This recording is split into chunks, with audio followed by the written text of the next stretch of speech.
கேட்கும்போது பல பேர் சொன்னாங்க, நீங்கள் வான்வெளியில் கை வைக்கிறீங்க, தோற்று போனவங்க தான் ஜாஸ்தி. காலசூத்திரம்னு நான் பேர் வச்சேன், எனக்கு தெரியுமா? அது முடிவு எடுக்கிற தோகத்தை ஜெயிக்கிறதும் எனக்கு மனசில் பட்டதை எழுதிட்டு போகிறேன். ஜெயிக்கணும், எல்லாருமே வாழ்க்கையில் ஜெயிக்கணும்னு தான் எதை போராடுறோம். தோல்வி வந்தால் ஏற்றுக்க மாட்டோமா? கை வைக்கிறேன்.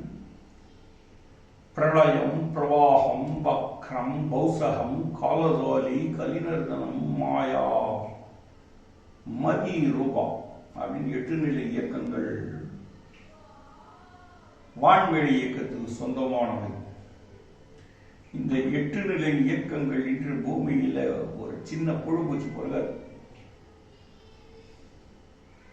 இந்த 8 நிலை இயக்கங்களின் அடிப்படையில் உலகத்தில் இருக்க அவ்வளவு ஜீவ ஜந்துக்களும் பாஷான அடுக்குகளும் ஓடுகளும் எல்லாமே வருது.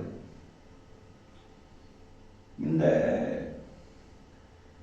பிரளயம், பிரவாகம், வக்ரம், பௌசகம், காலசாலி, கலினதனம், மாயா, மதிரு போன்ற 8 தான் திக்குகளாவது யக்ஷர்களாவது எல்லாமே தான் இருக்கு.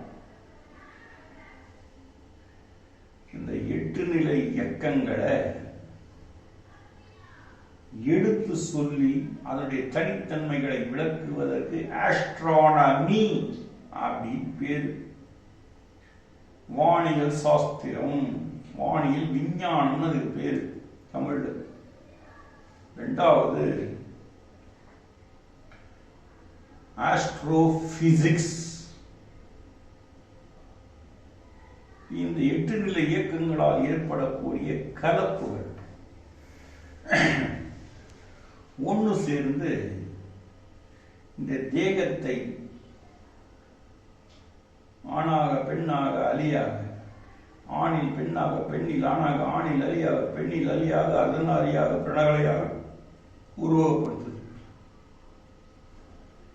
விகாரம், அகோரம், குரூரம், இப்படியெல்லாம் பல உருவங்கள் நம்ம பார்க்கணும் இல்லையா? இந்த பிசிக்ஸ் உடைய விளைவு கலப்புகள்னு அர்த்தம். இந்த கலப்புகளுக்கு மரபணு ஜோதிடம் அப்படின்னு பேர். எதனால் நடந்ததுன்னு கண்டுபிடிக்கிறது. இன்னைக்கு மரபணு ஜோதிடம்னு ஒன்று இருக்குதான், புதுசாக கண்டுபிடிச்சிட்டாங்களாம். எனக்கு ஆழம் முடிச்சுட்டு போட்டாங்க, இவங்க புதுசாக வேறு கண்டுபிடிக்க போறாங்க. புரியும். 3வது ஆஸ்ட்ரோ கெமிஸ்ட்ரி. இந்த இடத்துக்கு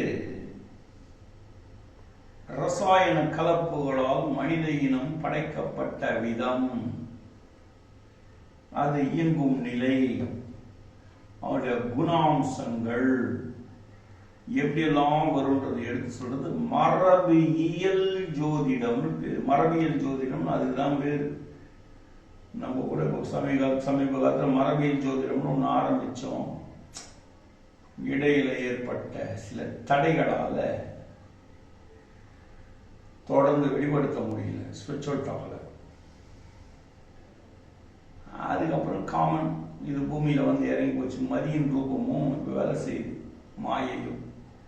இந்த மாயையும் மதியின் ரூபமும் ஆஸ்ட்ராலஜி இதை காட்டுது. ஜோதிட கணக்குகள்னு இதுக்கு பேர்.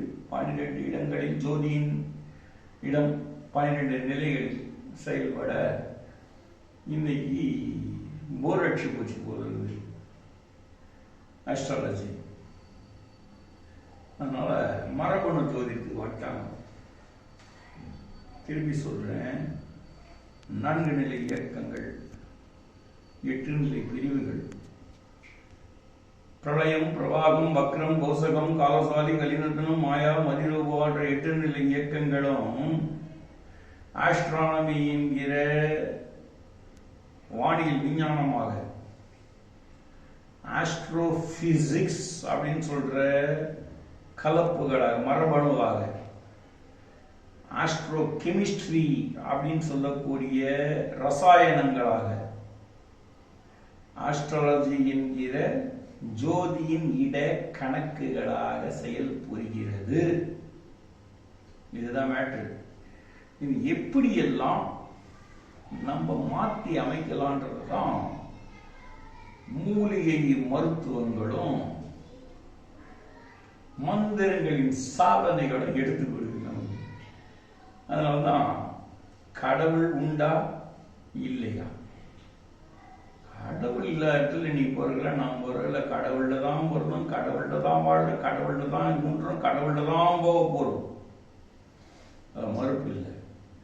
ஆனா அதை எடுத்து கொடுத்த இயக்கங்கள் எல்லாம் தேவதேவதா சக்திகளா இருக்கு. இந்த தேவதா சக்திகளின் இயக்கம் தெளிவுபட நாம் புரிந்து கொள்வோமானால் நமக்கு எல்லாம் புரிஞ்சிடும். அந்த வகையில் ஒரு மனித வளர்ச்சிக்கு எத்தகைய சப்தங்களை வெளிப்படுத்தினால் அதில் இருக்கக்கூடிய சப்தங்கள் ஒலி அலைகள், சின்னலி ஒலி, ஒளியில ஒலி அலைகள், உடலில் ஏற்படுத்தக்கூடிய ரசாயன மாற்றங்கள், அந்த ரசாயன மாற்றங்களால் நாம் சுவாசிக்கக்கூடிய புகைகள், நாம் மன குண நிலையை மாற்றி அமைக்க நாம் எதை நினைக்கிறோமோ அதை சாதிக்கலாம் அப்படின்ற இடத்துல கர்ம பிரயோகங்கள் வேலை செய்யுது. கர்ம பிரயோகங்களுடைய நிலை ஸ்தம்பனம், மோகனம், உச்சாடானம், மாரகம், வசியம், பேதனம், வித்வேஷானம், ஆகர்ஷணம் 8 நிலைகளில் முடிஞ்சிடும். இது பற்றினால் ஏற்பட்ட உபயோகப்படுத்தும் முறைன்னு பேரு. நான் அஷ்டகரம் ஃபர்ஸ்ட் தெரியுமா? ஃபர்ஸ்ட் அந்த பேப்பரை சேர்த்து மென்னுடு, அது சித்தி ஆயிடும். சித்தி ஆயிடும். நமக்கு சித்தியும் புரியல, சித்தியும் புரியல, சித்தியும் புரியல. சித்தி சித்தி சித்தி தாயின் கூட போறதோட சித்தின்னு கூப்பிடுறோம். சித்தப்பனுடைய மனைவி சித்தின்னு கூப்பிடுறோம். நிலைப்படுவதை சித்தி சித்தி ஆயிடுச்சு. ஐயா எத்தனை லட்சம் சொன்னா சித்தி ஆகலாம். காதல் வாங்கி பேசுங்கப்பா. சித்தி அடைதல் சித்தி இல்லை. உலகத்தின் தொன்று தொற்று வந்த தொன்மையான மொழியில முதல் மொழி செந்தமிழ். அந்த தமிழுடைய சூக்ஷ்மமும் நுணுக்கமும் பிடிச்சிருந்தா நமக்கே புரியும். நம்மளே தப்பு பண்ணோம்னா வெள்ளக்காரன் வந்தா நம்மளை திருத்தணும். ஏன்னா அவன் அதுக்கு தான் உட்காந்துக்கிறான். உங்க விரல கொண்டு உங்க கண்ணை குத்திக்கிறது எப்படின்னு கற்றுக் கொடுத்துருங்க. கர்ம பிரயோகங்கள்னு பேரு. நான் தம்பனை வித்தை அறிஞ்சிட்டேன், ஆக ரூடனை வித்தை அறிஞ்சிட்டேன், வசியம் அறிஞ்சிட்டேன், மாரகமாக தெரிஞ்சுக்கினேன், வசீகரம் பண்ண தெரிஞ்சுக்கினேன்.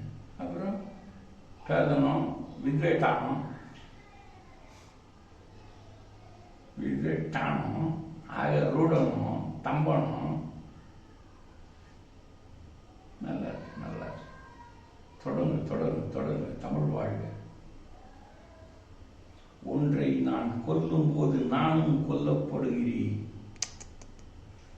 நீதான் அப்படின்னு காட்டும் போதே திருமண் கை என்னையும் காட்டுது சேர்த்து. உன்னை நான் நாள் காட்டினான், அவன் தான் செய்தான், இவன் தான் தப்பானவன் சொல்லும்போது இந்த கட்டைகள் நானும் தப்பானவன் சொல்லுது.